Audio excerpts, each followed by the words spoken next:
స్వామివారి యొక్క జ్యోతి దర్శనం రోజు ఆకాశంలో గరుడ పక్షి వస్తుందంటారు కదా, మరి దానికిను దీనికి ఏంటి లింక్ అని అంటే, పందలంలో 12వ తారీఖున మధ్యాహ్నం 12 గంటలకు ఆవరణాన్ని లిఫ్ట్ చేస్తారు. ఆ యొక్క వంశపారంపర్య వారిలో దాన్ని మోసుకుంటూ నడుచుకుంటూ పాదయాత్రగా వస్తారు. ఈ సమయంలో గరుడ పక్షి వస్తేనే దాన్ని తీస్తారనమాట.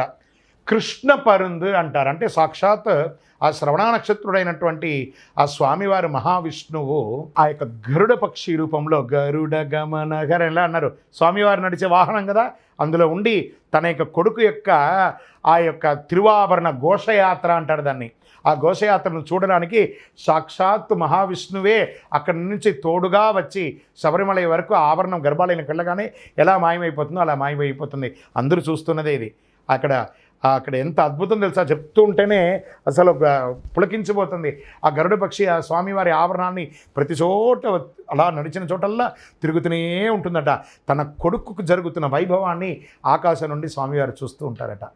శరణమయ్యప్ప.